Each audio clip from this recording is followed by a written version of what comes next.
bienvenue à cette deuxième capsule de Ma prof de français. Je suis Geneviève Breton et c'est moi, votre prof de français. Aujourd'hui, j'ai pensé vous parler de différentes expressions qui sont utilisées pour parler de la météo. Au Québec, vous savez, on est dans une région nordique.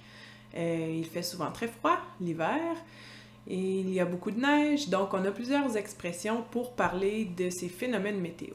Alors voici les expressions de la météo. Il mouille. Bon, c'est une façon qu'on utilise au Québec pour dire qu'il pleut.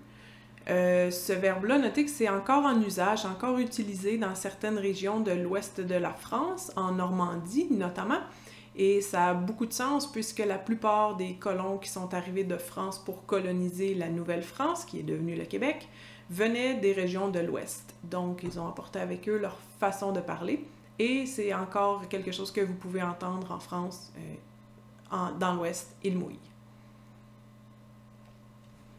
Il fait frette. Donc, ici, quand il fait très, très froid, on dit qu'il fait frette. Le « il » a tendance aussi à perdre son « l » à l'oral, pas juste au Québec, en France aussi. Donc, il fait frette. Puis, quand on le prononce comme ça, c'est une forme un peu plus... avec un peu plus d'émotion. C'est souvent quand il fait beaucoup plus froid. Des fois, on dit quelqu'un, oh, il fait froid. Non, il fait pas froid, il fait frette. Frette. Donc, pour dire qu'il fait froid. Il vante à écorner les bœufs. L'image n'a pas vraiment besoin de plus de commentaires, donc il vante tellement que ça pourrait arracher les cornes des bœufs, des vaches. Notez que l'expression en France, ce que j'ai trouvé dans les dictionnaires, en tout cas, c'est un vent à décorner les bœufs. Mais au Québec, ce que j'ai entendu le plus souvent, c'est « il vente à écorner les bœufs ». Attache ta tuque avec de la broche. Ici, j'ai mis une image de vent, mais donc, encore une fois, l'image parle d'elle-même. Le vent est tellement fort que ça enlève la tuque. Il faudrait l'attacher avec de la broche. De la broche, c'est du fil de fer.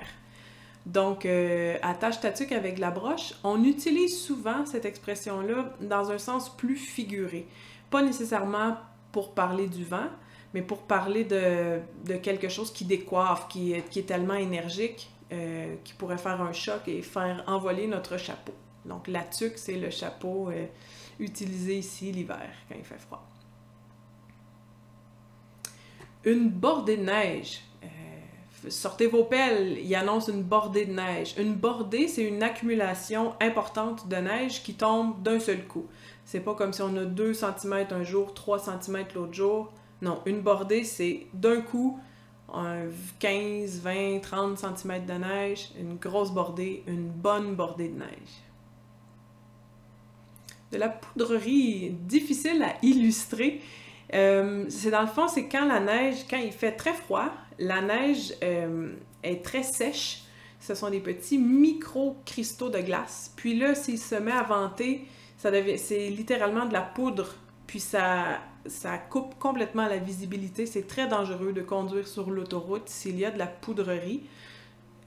Donc voilà, une petite neige sèche, très très fine, qui s'envole au vent et qui pince le visage quand on la reçoit dans le visage et qui nous empêche de voir quand on conduit. De la slush, de la slotch. Imaginez, il y a eu beaucoup de neige, il se met à faire un peu plus chaud. Parfois, l'hiver, la température monte un peu, ou vers le printemps. La neige fond, pas tout à fait.